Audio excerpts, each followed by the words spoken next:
오늘 설교 성경 본문 말씀 봉독해 드리겠습니다. 구약성경 스가랴서 8장 14절부터 19절까지 말씀입니다.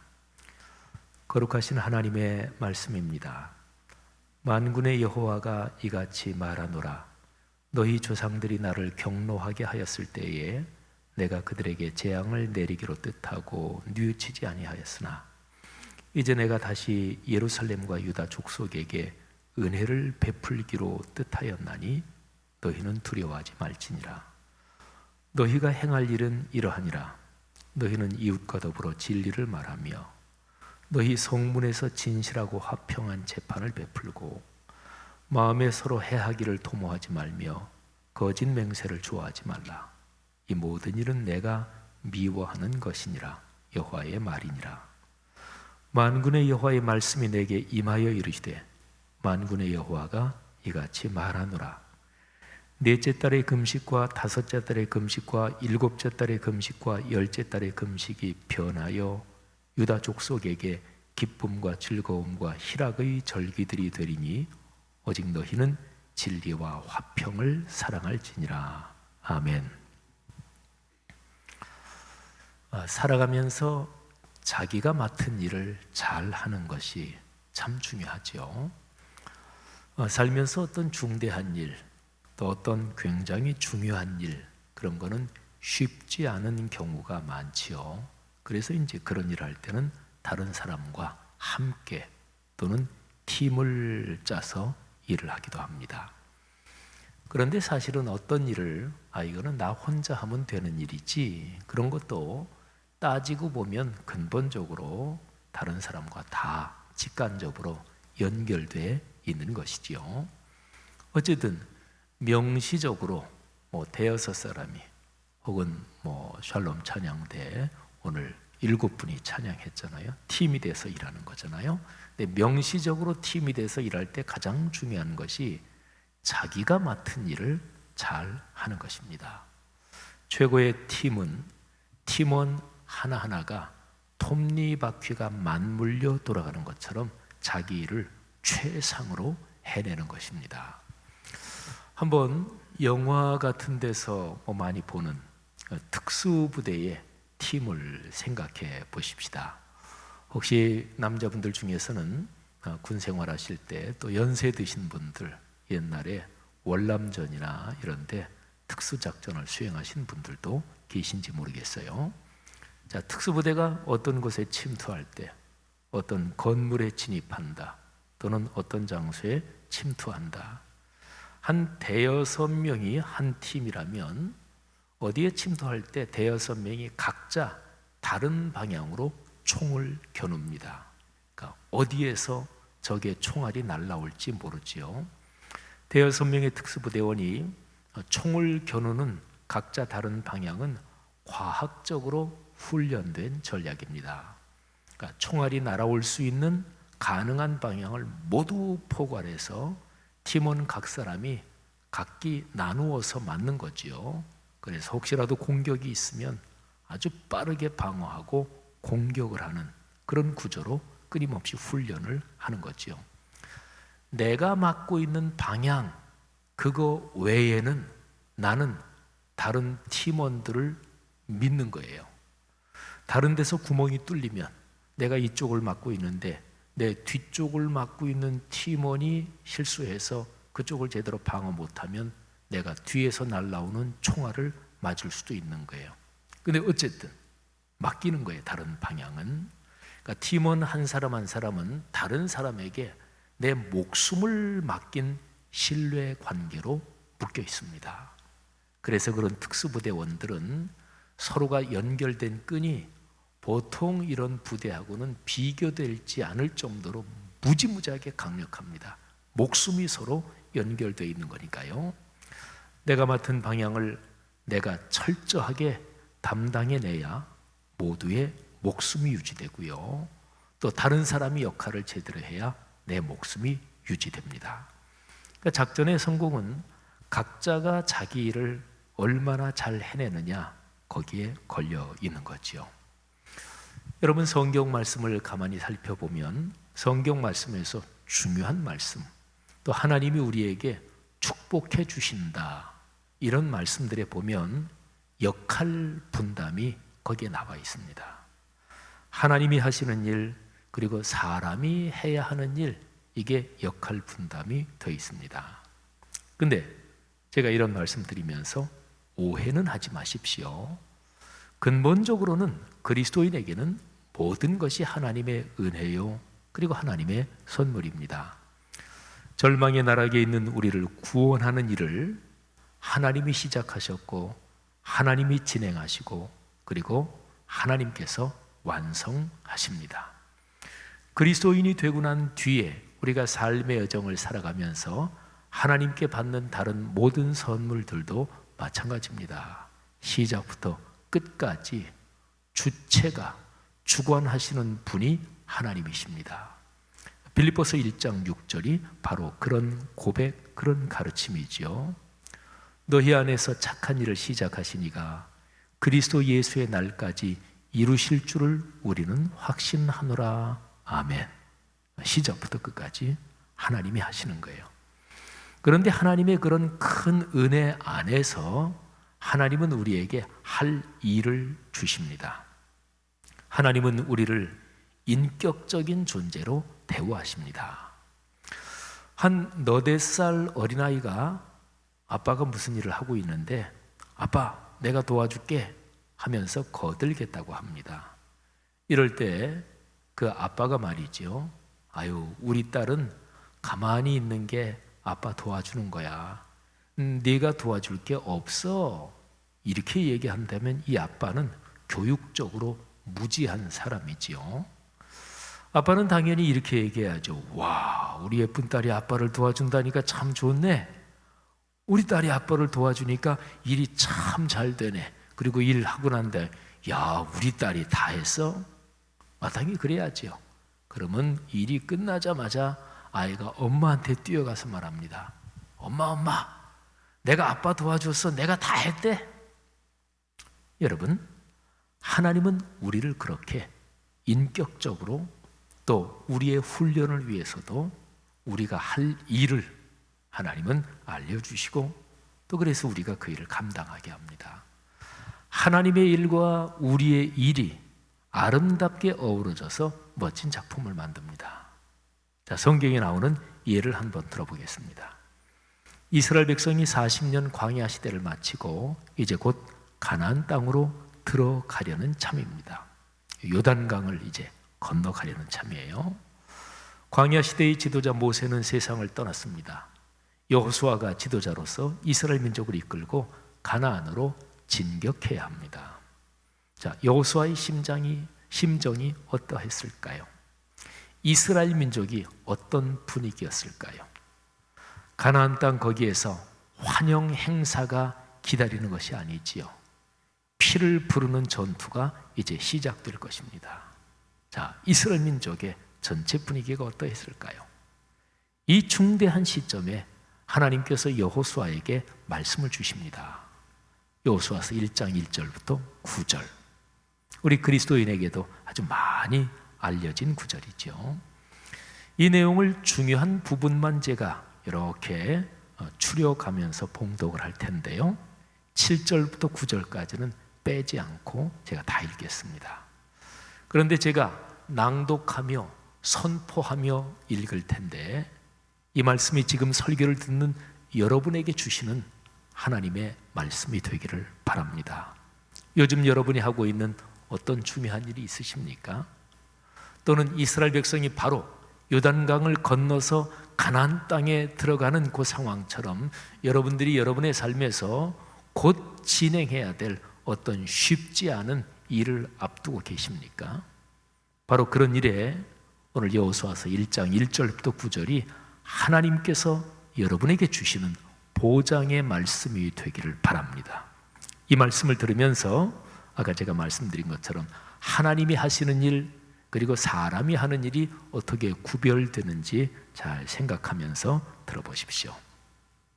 여호와께서 여호수아에게 말씀하여 이르시되 이제 너는 이 모든 백성과 더불어 일어나 이 요단을 건너 내가 이스라엘 자손에게 주는 그 땅으로 가라.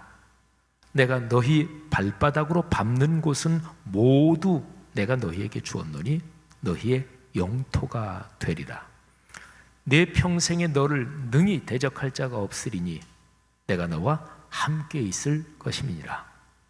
오직 강하고 극히 담대하여 나의 종 모세가 네게 명령한 그 율법을 다 지켜 행하고 좌로나 우로나 치우치지 말라.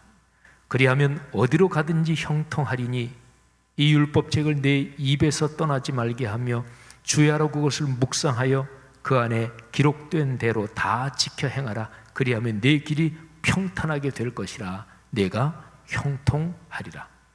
내가 네게 명령한 것이 아니냐. 강하고 담대하라.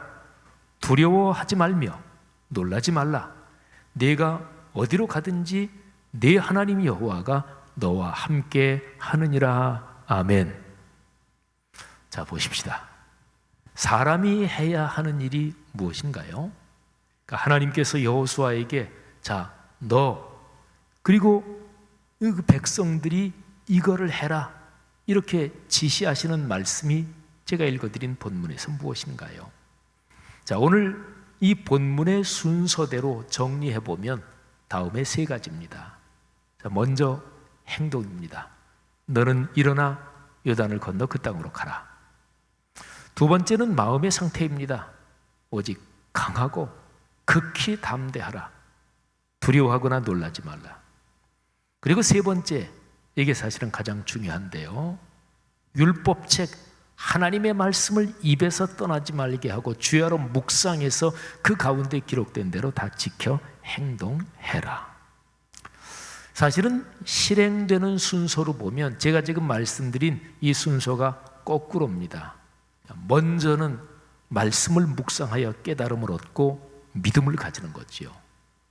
그래서 그로써 마음에 강한 용기와 확신이 생기는 거고요. 그리고 이제 거기에서 최종적으로 행동이 나옵니다. 여러분, 이 세 가지는 하나님이 하시는 게 아니에요. 여호수아 그리고 이스라엘 백성이 하는 거예요. 하나님이 뭐 사람 모습으로 나타나셔서 요단강을 건너는 거 아니잖아요. 하나님이 마음에 불안하고 뭐 떨고 계시는데 아우 용기를 가져야지 그러는 거 아니잖아요. 이 세 가지는 사람이 하는 일입니다. 대신 해줄 수 있는 것도 아닙니다. 여호수아가 해야 하고 이스라엘 민족이 해야 하는 일입니다. 자, 보십시오. 사람이 해야 하는 일, 제가 세 가지로 말씀드렸는데 그걸 아주 간단하게 이렇게 정리할 수 있습니다. 말씀을 믿고 행동한다, 이것입니다. 자, 그러면 하나님이 하시는 일은 무엇입니까? 마찬가지로 이 본문에서 찾으면 세 가지입니다. 첫째, 내가 가나안 땅을 너희에게 주었다. 내 길이 평탄하고 내가 형통하도록 내가 보장한다. 두 번째, 내가 내게 명령했다. 말씀을 주었다는 거죠. 세 번째, 내가 어디로 가든지 내가 너와 함께 한다. 자, 하나님이 세 가지를 하신다고 명백하게 말씀하시는데요. 하나님의 일 세 가지를 간단하게 이렇게 정리할 수 있습니다. 하나님은 말씀 주시고 그 말씀을 이루십니다. 자, 그러면 보세요. 하나님께서 하시는 일과 사람이 하는 일은 구조적으로 뗄 수 없이 연결되어 있습니다. 이어져 있습니다. 그걸 간략하게 정리하면 하나님의 말씀으로 시작되고 그리고 그 말씀이 사람의 삶에서 성취되는 것입니다. 자, 이것이 기독교 신앙입니다. 기독교 신앙에서 시작은 언제나 말씀입니다. 자, 창세기 창조 사건을 보십시오. 태초에 뭐가 있었다고요? 말씀이 계셨습니다. 요한복음 1장 1절에서 태초에 그 사건을 그렇게 명확하게 해석하잖아요. 그런데 태초에 계신 말씀은 하나님의 말씀이니까 하나님의 말씀에는 하나님의 뜻이 담겨 있습니다. 그러니까 만물의 시작은 하나님의 뜻, 하나님의 의지라고 얘기할 수 있겠죠. 창조와 구원의 주권자이신 그분의 뜻이 피조물인 사람에게 나타나시는 방식, 제일 중요한 방식, 그게 바로 말씀인 거죠. 하나님의 말씀이 사람의 삶으로 이어지는 것, 곧 말씀이 삶이 되는 거룩한 운동, 이게 기독교요, 이게 신앙이요, 이게 축복입니다. 자, 여러분, 제가 하나님의 일과 사람의 일이 역할 분담이 있다, 이 예를 이어서 와서 말씀을 가지고 말씀드렸는데, 자, 제가 하나만 더 본보기를 들어보겠습니다. 아주 유명한 구절입니다. 빌립보서 4장 6, 7절 말씀 들어보시죠. 아무것도 염려하지 말고 다만 모든 일에 기도와 간구로 너희 구할 것을 감사함으로 하나님께 아뢰라. 여기 6절입니다. 자, 이제 7절. 그리하면 모든 지각에 뛰어난 하나님의 평강이 그리스도 예수 안에서 너희 마음과 생각을 지키시리라. 아멘. 자, 이 구절은 하나님께서 하시는 일과 사람이 해야 하는 일이 아주 뚜렷하게 구분되지요. 아주 명백합니다. 6절은 우리가 해야 할 일이에요. 7절은 하나님께서 하신다는 일입니다. 6절은 조건, 7절은 그 조건에 걸린 실행 또는 조건에 걸린 축복입니다. 자, 하나님이 주신다고 하는 축복이 마음에 하나님의 평강, 하나님 아버지 안에 있는 그 평화, 하늘의 샬롬이 우리 마음과 생각을 지키고 우리 삶을 보장한다는 거죠. 질문 하나 드려볼까요? 그리스도인 여러분, 평안을 누리며 살고 싶으신가요? 아니면 에이 뭐 불안하게 사는 것도 뭐 괜찮지, 이런 심정이십니까? 괜한 질문이지요. 누구나 평안과 행복을 누리며 살기를 원합니다. 뭐 저도 마찬가지고요. 그런데 보세요. 하나님의 거룩한 말씀, 바로 빌립보서 4장 6, 7절에 그 길, 그 방법이 명확하게 나와 있잖아요. 성도 여러분, 기도하십시오. 염려, 걱정, 불안 등이 여러분의 삶에 스며들 때, 또는 그런 부정적인 정서와 연관되는 어떤 일이든지 그 일을 하나님 앞에 갖다 놓고 기도하십시오. 그런데 중요한 것이 있습니다. 감사하면서 기도하는 거예요. 뭐 하면서요? 감사하면서. 그 일이 합력하여 선을 이루게 된다는 것을 믿고 감사하십시오. 우리 아버지이신 하나님께서 여러분 삶의 모든 것을 알고 계시다는 것을 감사하십시오. 여러분이 당하는 어떤 일보다, 그 일보다 하나님의 능력이 더 크다는 것을 감사하십시오. 하나님께서 여러분이 그 일들을 통해서 더 성숙해지기를 원하신다는 것을, 그래서 어려운 일이 거침돌이 아니라 디딤돌이요 도약대라는 것을 감사하십시오. 여러분의 삶이 갈수록 좋아진다는 것을 믿고 감사하십시오. 사랑하신 여러분, 이렇게 감사하고 기도할 때, 또 우리 입술로 그렇게 고백할 때, 그때 빌립보서 4장 6, 7절에서 약속해 주신 하나님의 말씀이 우리의 삶에 작동하는 거예요. 내 마음에 막 걱정하고 불안하고 잠도 안 오고 그랬는데, 감사하면서 이렇게 기도를 드리는데 내 마음이 이상하게 평안해져. 그런 거죠. 사랑하신 여러분, 이런 축복이 넉넉하기를 주의 이름으로 축원합니다. 바벨론 포로지에서 예루살렘으로 돌아온 유대인들이 힘겨운 삶을 이어가고 있었습니다. 오늘 성경 본문 스가랴서의 그 상황이에요. 스가랴 선지자가 이들에게 하나님의 말씀을 전합니다. 하나님께서 이제부터는 너희들에게 은혜를 주시기로 뜻을 정하셨다. 스가랴서 8장 15절이에요. 들어보십시오. 이제 내가 다시 예루살렘과 유다 족속에게 은혜를 베풀기로 뜻하였나니 너희는 두려워하지 말지니라. 아멘. 여러분, 여기 말씀에서 하나님께서 이제부터 은혜를 베풀기로 내가 뜻을 정했다. 근데 여기 다시라는 말이 있어요. 옛날에 하나님께서 이스라엘 백성에게 은혜를 베푸셨어요. 근데 하나님의 은혜를 받고 살다가 이스라엘 민족이 교만해져서 하나님께서 성령을 통해 권면하시는 말씀을 거절합니다. 그래서 하나님께서 은혜를 거두어 드리셨어요. 그리고 이스라엘 백성에게 재앙을 내리고 매를 대십니다. 그 무섭고 혹독한 매가 바벨론 포로 근 70여 년 계속된 그 어려운 사건이었습니다. 그런데 하나님께서 그래, 이제는 그만하면 됐다. 그래서 하나님께서 다시 뜻을 정하신 거예요. 내가 이제부터 너희에게 은혜를 베풀겠다. 중요한 게 있습니다. 하나님께서 뜻을 정하셨습니다. 이게 중요합니다. 성도 여러분, 저는 한국 교회와 이 땅의 그리스도인들을 생각하면서 학개서, 스가랴서, 말라기서를 묵상하고 있습니다. 이 세 권의 책은 이스라엘 민족이 바벨론 70여 년 포로 생활 후에 고국으로 돌아온 그 포로기 이후에 기록된 예언서들입니다. 저는 이 세 권의 책을 묵상하면서 이스라엘 민족 유대인 공동체가 바벨론 포로기에 그 혹독한 매를 맞으면서 거기에서 무슨 깨달음이 분명히 있었지, 깨달음이 있었고 그들이 돌이킨 게 있었지. 그러니까 하나님께서 다시 고국으로 돌아온 유대인 공동체에게 은혜를 베푸시겠다고 말씀하시는 거지. 그 깨달음이 뭘까? 그들이 거기에서 하나님께 혹독한 시련 가운데 배운 것이 뭘까? 저는 그거를 찾으려고 사모하는 마음으로 이 세 권의 책을 묵상하고 있습니다. 우리 교회에서 펴내는 말씀 묵상지 보시니 참 좋았더라. 요즘 계속해서 이 세 권의 책을 묵상하고 있는 중이잖아요. 저는 한국 교회의 현재 상황이 바벨론 포로기 이후에 이스라엘 민족과 비슷하지 않나 생각합니다.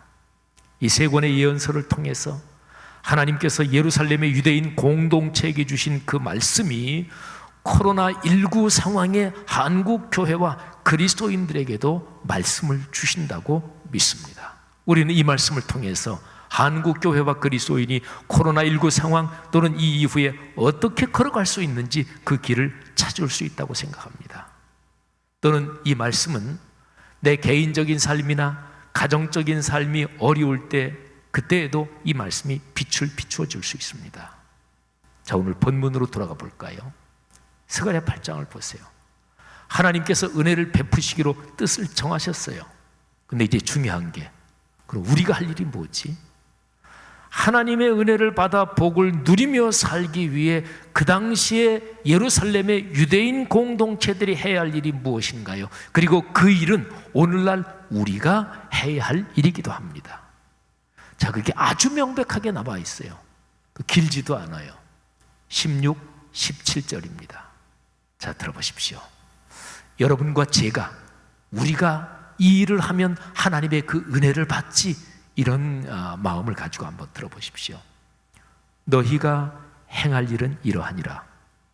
아예 초장에 딱 말씀하시네요. 너희가 할 일을 가르쳐 주겠다. 다음과 같다. 너희는 이웃과 더불어 진리를 말하며 너희 성문에서 진실하고 화평한 재판을 베풀고 마음에 서로 해하기를 도모하지 말며 거짓 맹세를 좋아하지 말고 이 모든 거짓 맹세를 좋아하지 말라. 이 모든 일은 내가 미워하는 것이니라. 여호와의 말이니라. 아멘. 여러분, 하나님께서 미워하시는 일이 있대요. 그러니까 그 일을 하면 하나님이 밉다, 너 싫다, 내 마음이 상당히 불편하다, 이런 일이 있대요. 뭔가요?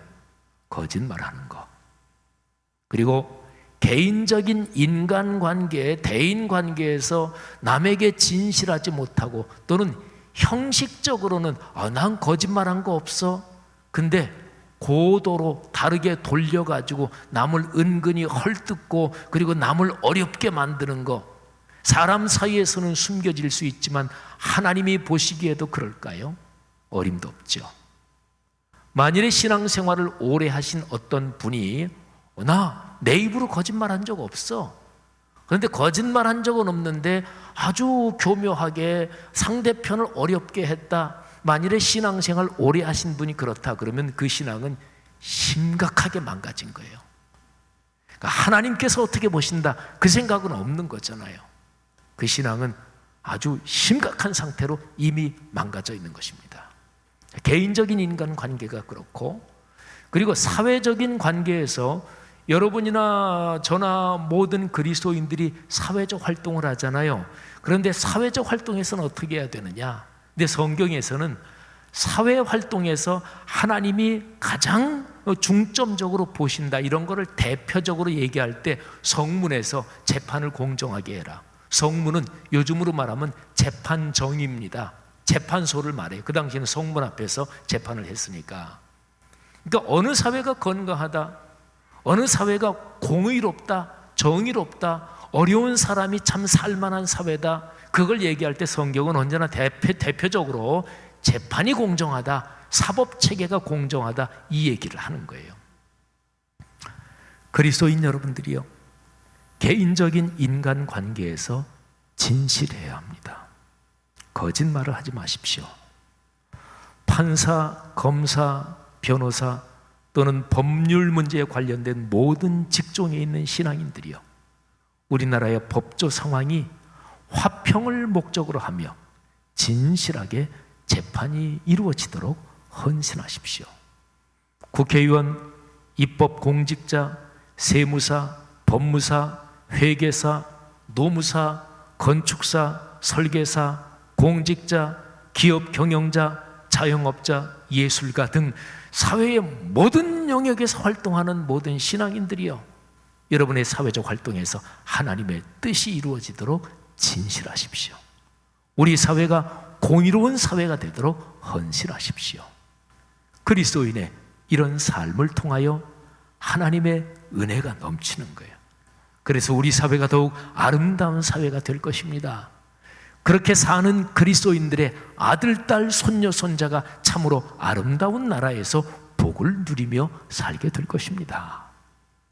예수 그리스도의 십자가 사건 위에 세워진 교회 공동체가 세상의 소금과 빛으로 칭찬을 받을 것입니다. 제가 코로나19 관련해서 교회 공동체가 코로나19 방역과 연관해서 또는 그 이후에라도 교회는 안전한 곳이야, 교회는 참 편한 곳이야, 이런 문화를 만들어 가야 된다 그랬죠. 제가 오늘 1부 예배 끝나고 2부 예배 드리기 전에 우리 7층 목회자실에서 잔소리를 하나 했어요.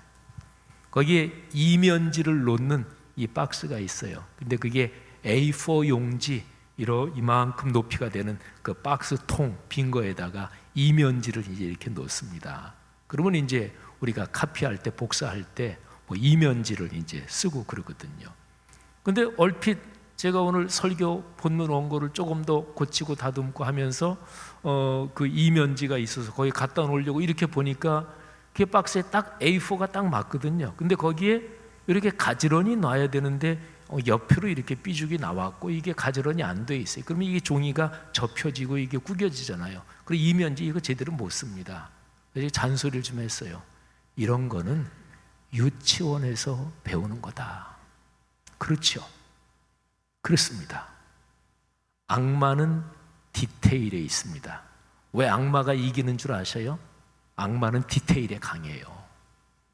우리 그리스도인은 그렇게 살아야 되는 거예요. 그러니까 작은 거 하나에 주님께 하듯이 정성스럽게. 이면지를 놓는 것도 앞뒤 이게 뒤집히면 안 되잖아요. 그래서 제가 그 위에 있는 거 이렇게 들춰보다 보니까 어떤 건 양면 다 복사가 되어 있는 게 있어. 이게 양면 복사되어 있는 거 여기 놓으면 안 되지. 잔소리를 좀 했어요. 성도 여러분, 예수 그리스도를 믿고 그리스도를 믿는 삶으로 일상과 인격에서 진실한 그런 그리스도인, 그런 교회 공동체가 우리 사회의 소망입니다. 교회와 그리스도인이 희망의 길을 열어야 합니다.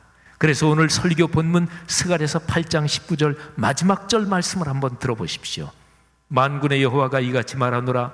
넷째 달의 금식과 다섯째 달의 금식과 일곱째 달의 금식과 열째 달의 금식이 변하여 유대 족속에게 기쁨과 즐거움과 희락의 절기들이 되리니 오직 너희는 진리와 화평을 사랑할지니라. 아멘.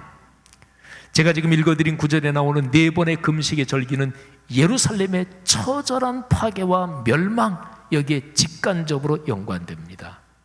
비참한 파괴와 절망의 기억들이 더 이상 유대인 공동체의 발목을 잡지 않게 된다는 거예요. 이제는 너희가 기쁨과 즐거움을 참으로 넘치게 체험하며 살게 될 거다. 그런 얘기입니다. 성도 여러분, 여기 19절에 있는 대로 우리가 해야 할 일, 곧 진리와 화평을 사랑하는 일에 헌신하면 하나님께서 이런 복을 주십니다. 진리와 화평을 사랑하는 삶의 길이 우리 모두에게 더 넓어지고 더 깊어지기를 주님의 이름으로 축복합니다. 오늘 우리가 들은 설교 말씀, 여기하고 참 잘 어울리는 찬송을 한번 같이 부르면 좋겠어요. 찬송 여기에 가사를 보면 사랑하기 원합니다. 기독교 복음에 제일 중요한 단어를 하나를 꼽아라 그러면 사랑이지요. 그 다음 절에는 거룩하기 원합니다. 사실은 같은 얘기라고도 할 수 있어요. 거룩함의 요체는 사랑이고 사랑의 궁극적인 단계는 거룩함이다, 이렇게 볼 수 있지요. 그 다음 절에 보면은 예수 닮기 원합니다. 그렇지요. 예수 그리스도, 그분의 인격과 삶에 온전한 사랑과 그리고 지고한 거룩성이 거기에 다 있잖아요. 이게 2절, 3절, 4절인데 1절 가사가 신자 되기 원합니다. 그렇죠. 그리스도인이 진실하게 그리스도인답고 그리스도인이 진실한 신앙인다워야, 그래야 내가 행복하고 내 가족과 교회 공동체가 복을 받고 그리고 그게 사회적으로 확산되는 거죠. 자, 여러분 다 같이 한번 주님 그렇게 되기를 원합니다 고백하는 마음으로 463장 고백하며 찬송하겠습니다. 신자 되기 원합니다. 신자 되기 원합니다. 진심으로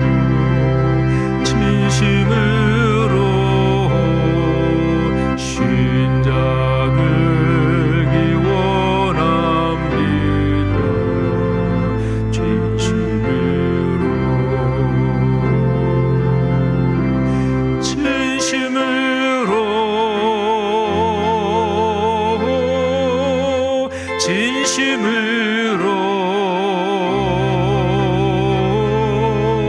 신자 되기 원합니다.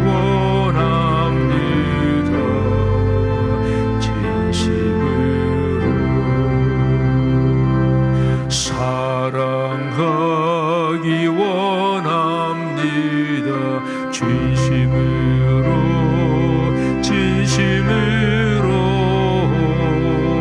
사랑하기 원합니다. 진심으로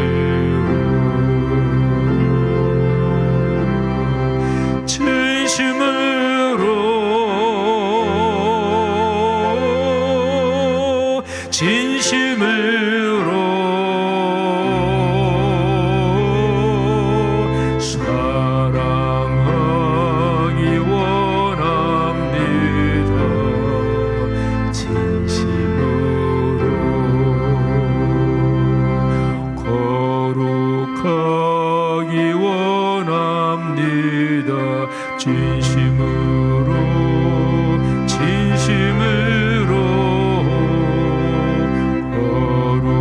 거룩하기 원합니다.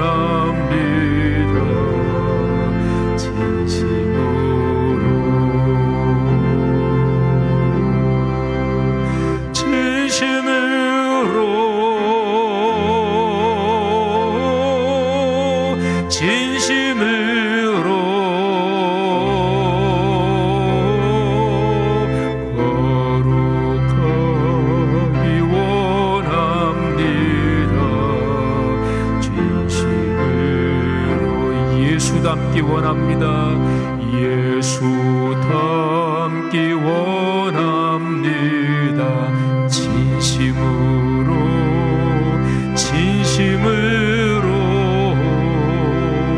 예수 닮기 원합니다. 진심으로 우리의 진심으로